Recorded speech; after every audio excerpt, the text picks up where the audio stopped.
For 22 years, Marcus Webb drove a taxi in Washington, D.C. He picked up tourists at Reagan National, dropped off businessmen at the Pentagon, shuttled diplomats between embassies. He charged standard rates, kept his cab clean, played soft jazz on the radio, and every time a soldier in uniform flagged him down, he turned off the meter. "No charge," he'd say. "Thank you for your service," they'd argue. He'd insist.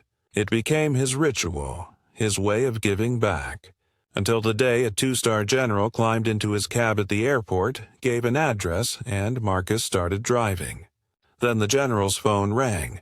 Marcus heard him answer in that crisp military voice, and Marcus's hand started shaking on the wheel, because he knew that voice, had heard it 21 years ago in Fallujah, crackling through a radio headset while Marcus sat in a combat control position, watching 47 Marines about to die. That voice had said, "I need fire support now," and Marcus had answered, "Roger that, sir. Danger close. I've got you."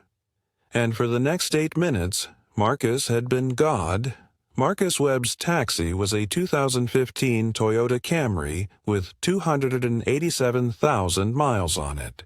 The paint was fading, the seats were worn, but the engine ran smooth and the interior was spotless.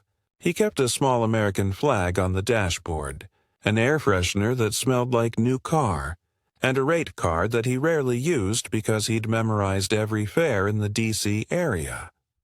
At 58 years old, Marcus had been driving this cab for 22 years. Before that, he'd been Staff Sergeant Marcus Webb, United States Air Force Special Tactics Squadron. Combat controller. The guys who went in first, called in the airstrikes, guided the bombers, brought the thunder. But that was a different life, a different Marcus, a different world. Now he was just a taxi driver, and he was okay with that. He pulled into the arrivals lane at Reagan National at 14:45 hours. Force of habit, he still thought in military time. The airport was busy. Business travelers, families, the usual chaos of people trying to get somewhere else. A man in an Army service uniform stepped to the curb, scanning for an available cab. 2 stars on his shoulders. Major General, late 50s. White guy, fit, carrying a briefcase and a garment bag. The kind of officer who'd spent a career in the field before the stars came. Marcus pulled up, popped the trunk, got out to help with the bags. "Afternoon, sir," Marcus said, his voice carrying the same calm professionalism he'd used for 22 years. In the cab and before that, on the radio when bombs were falling and men were dying. "Afternoon," the general replied, handing over the garment bag. "Pentagon. Main entrance." "Yes, sir. 15-minute ride, depending on traffic." The general climbed in back. Marcus returned to the driver's seat, started the meter out of habit, then immediately switched it off. The general noticed. "You don't have to do that," the general said. "Yes, sir, I do. You're in uniform. That means you ride free.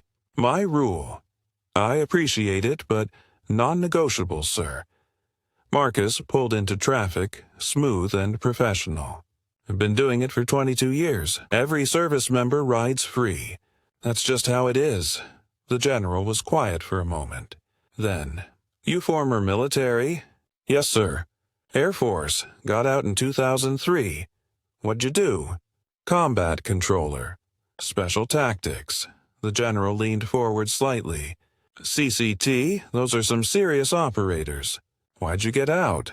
Marcus kept his eyes on the road. This was the question he always got when people learned about his past. "Did my time, sir.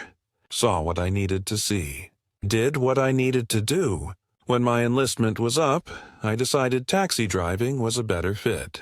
It was his standard answer. Vague enough to be polite, true enough to avoid lying, missing about 90% of the actual story. They drove in silence for a few minutes.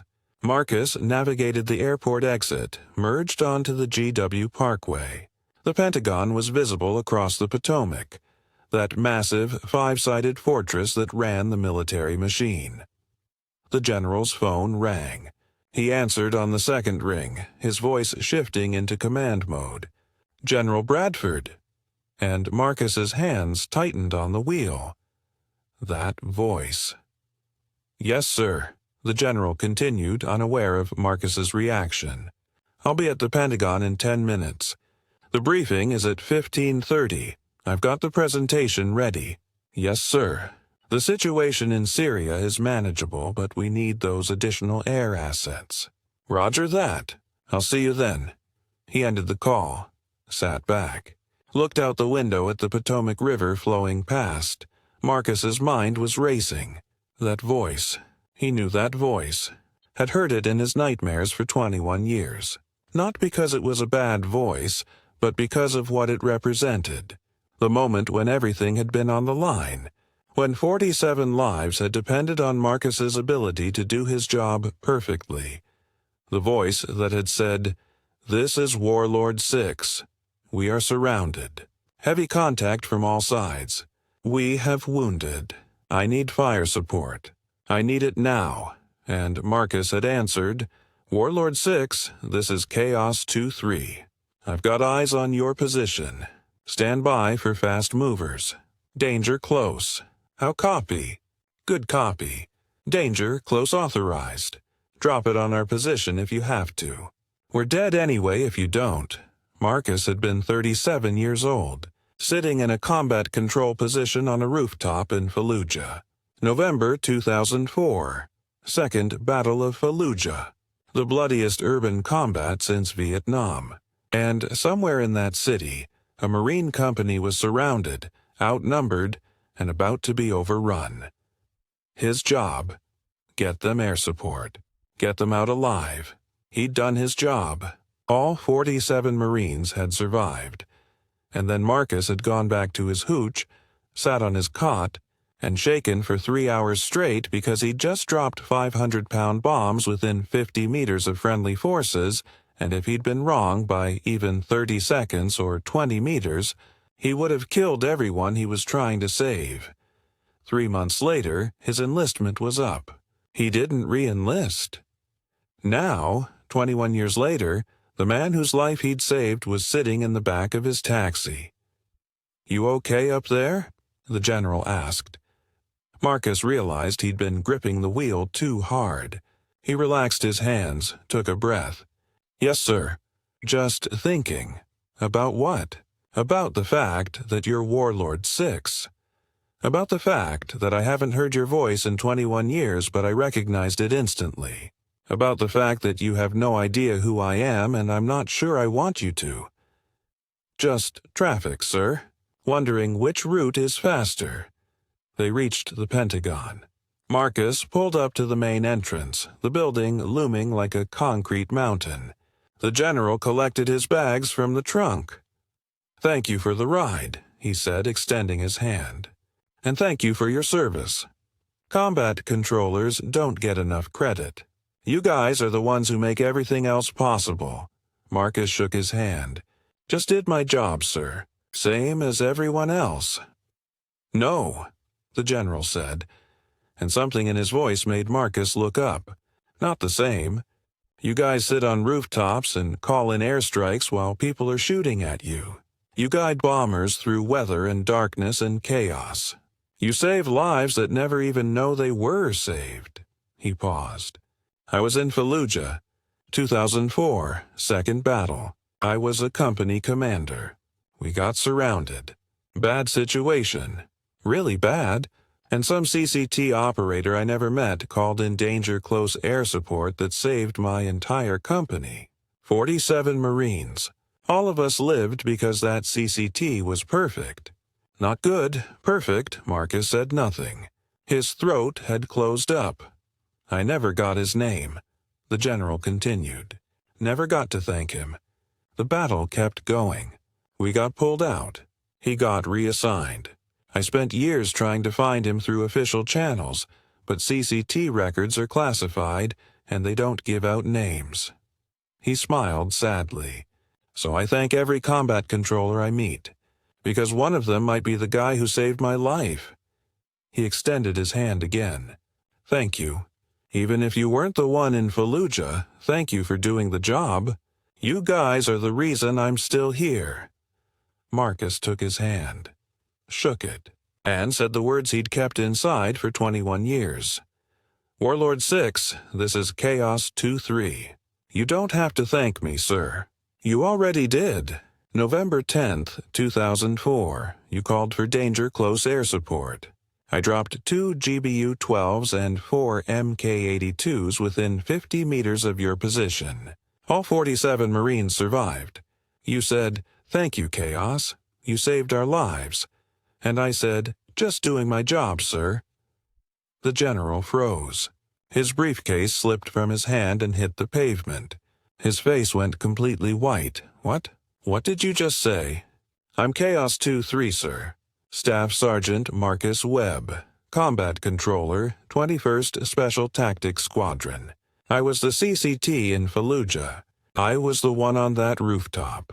That was me." The general stared at him.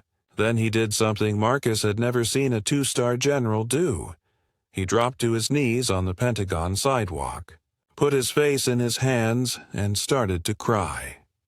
If this story of invisible heroism and impossible recognition has you hooked, hit that like button and subscribe.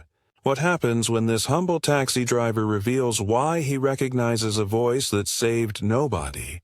Because Marcus was the one who saved them all.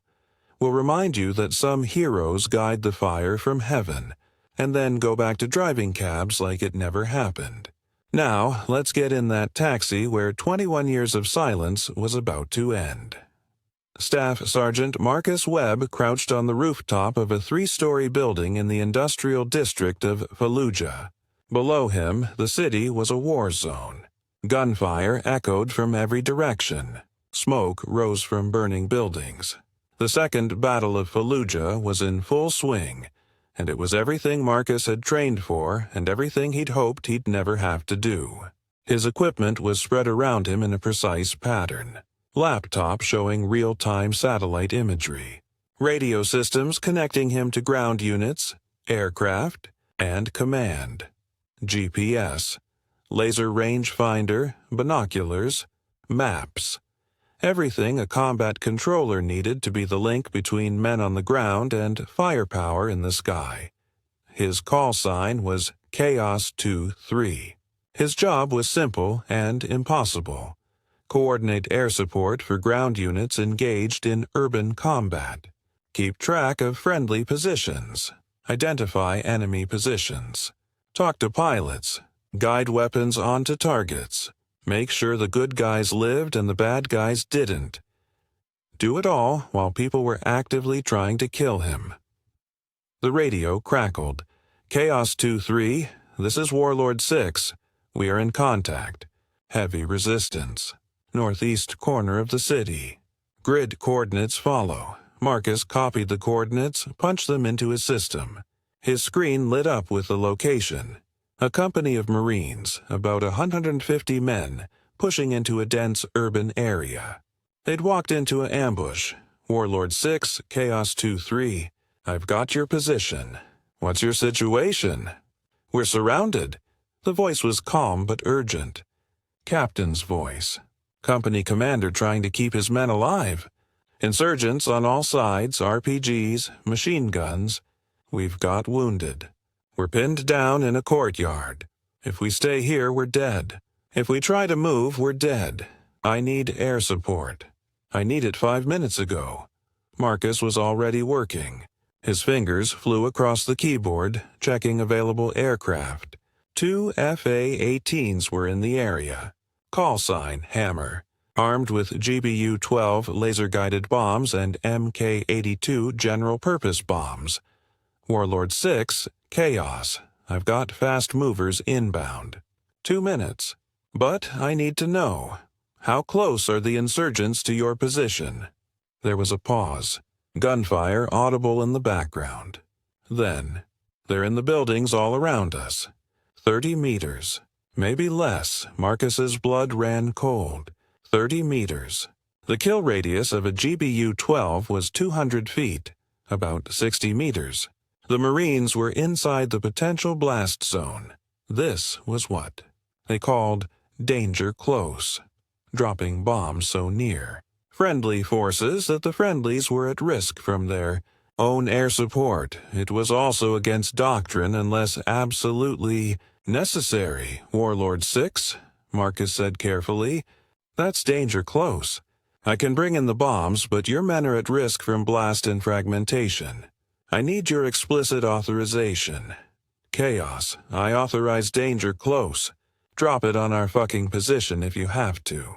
We're dead anyway if you don't. All 47 of us. Marcus looked at his screen, at the blue icons representing Marines, at the red icons representing estimated enemy positions, at the calculations showing blast radius, wind, collateral damage. If he was wrong, if his targeting was off by even 20 meters, if the pilot dropped even 2 seconds late, if the bombs landed even slightly off course, he would kill the people he was trying to save. But if he did nothing, they'd die anyway. Roger, Warlord 6, danger close authorized. Stay in your position. Mark your location with smoke if you can. I'm bringing in the fast movers. He switched frequencies. Hammer 1-1, this is Chaos 2-3. I have a troops in contact. Danger close, CAS requested. How copy? Chaos Hammer, good copy. We're 5 miles out. Give me the target. For the next 8 minutes, Marcus did what he'd been trained to do. He talked to the pilots, gave them precise coordinates, confirmed friendly positions, identified targets, calculated the exact drop points that would destroy the insurgents while sparing the Marines. The FA-18s came in low and fast.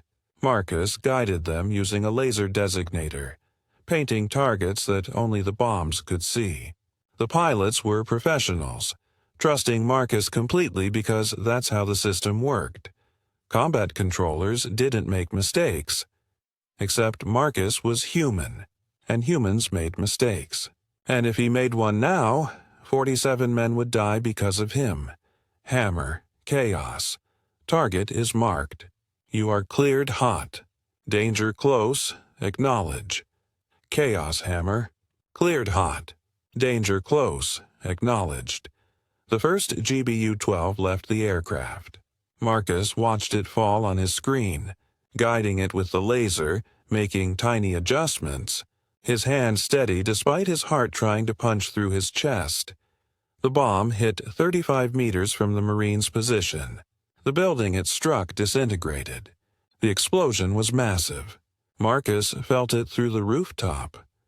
Warlord 6, Chaos. How copy? A pause, static. Then, Chaos Warlord. Good hit, enemy position destroyed.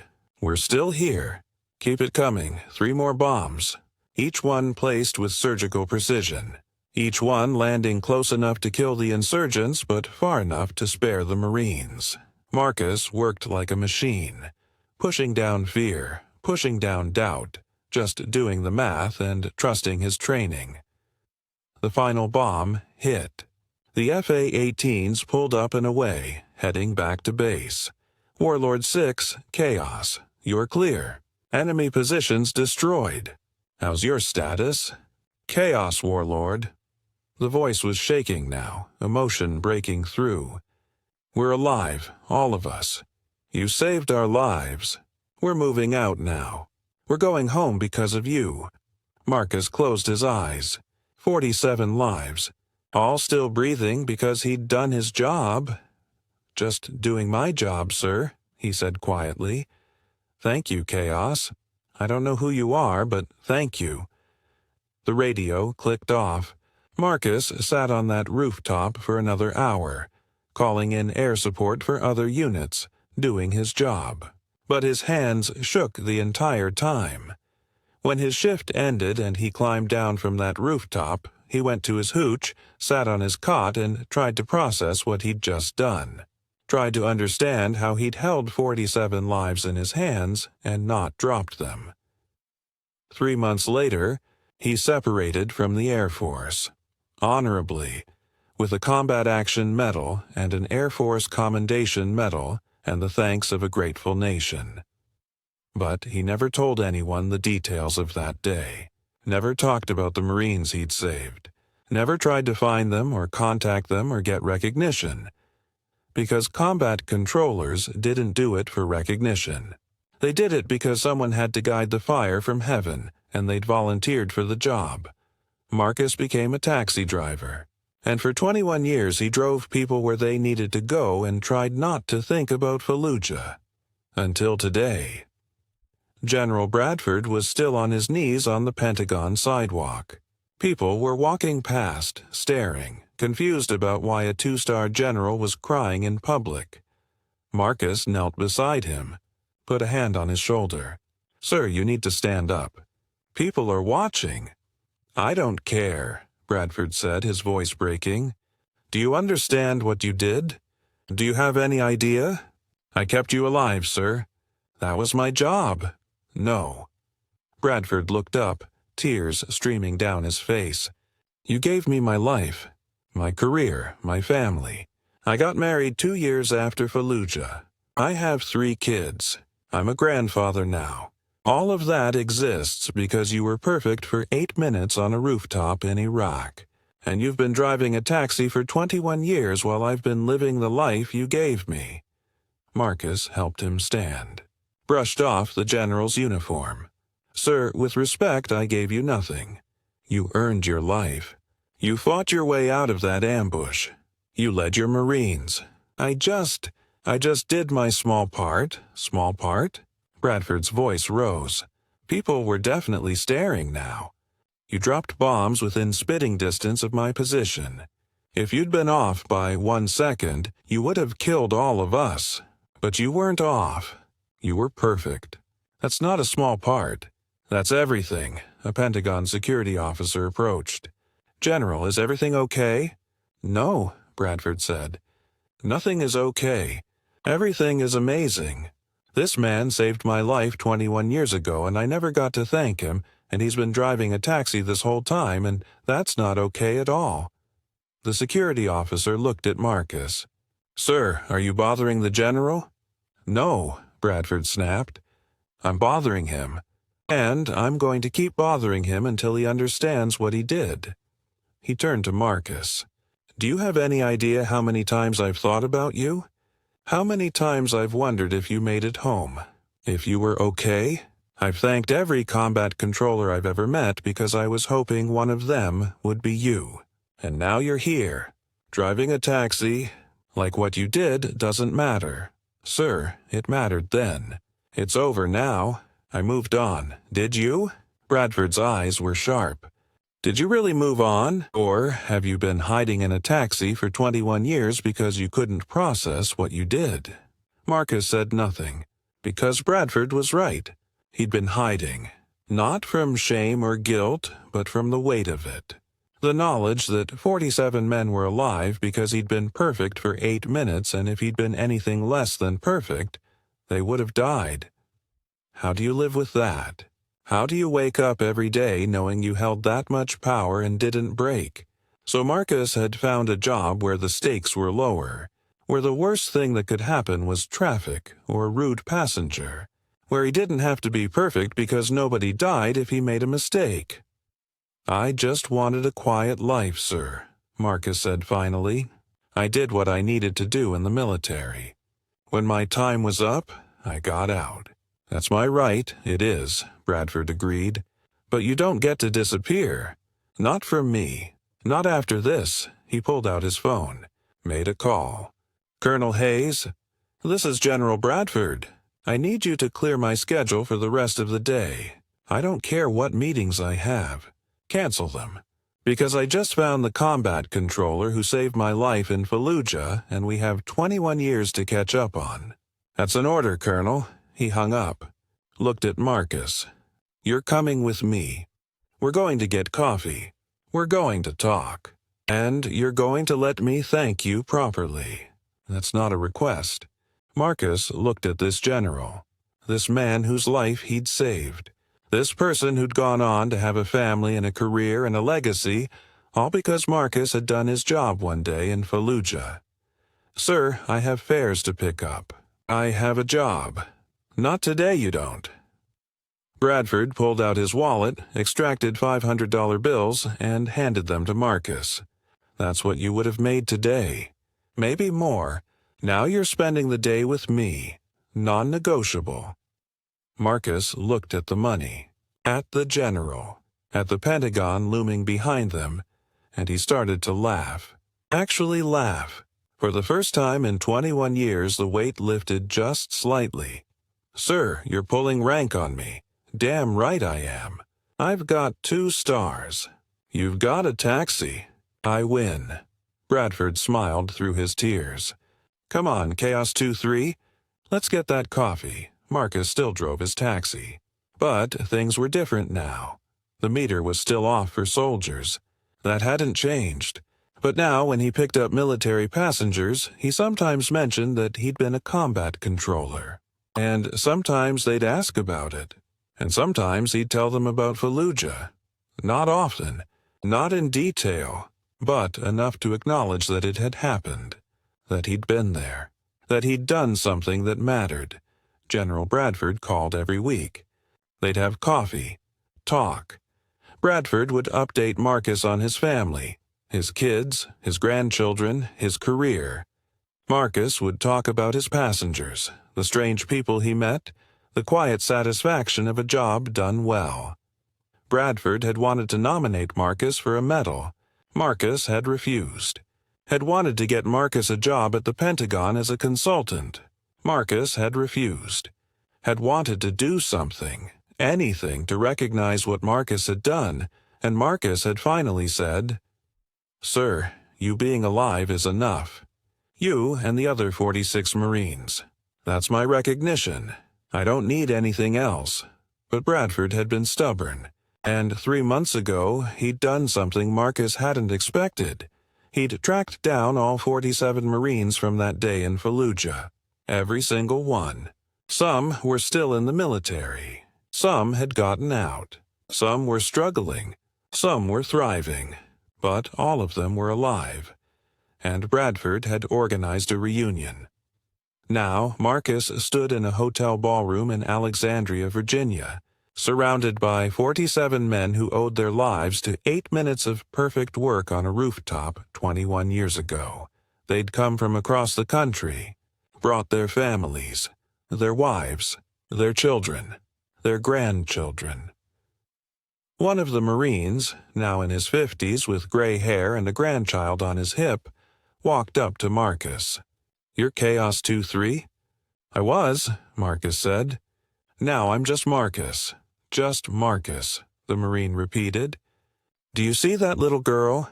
He gestured to his granddaughter, 3 years old, playing with other kids across the room. "She exists because of you.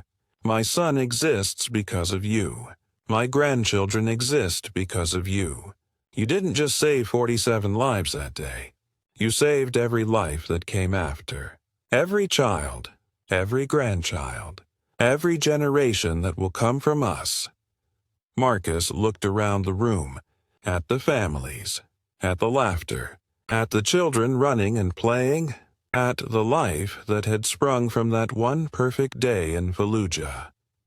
"I just did my job," Marcus said quietly.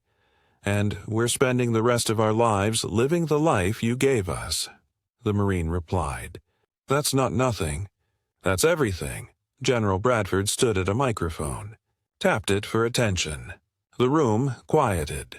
"Thank you all for coming," Bradford began.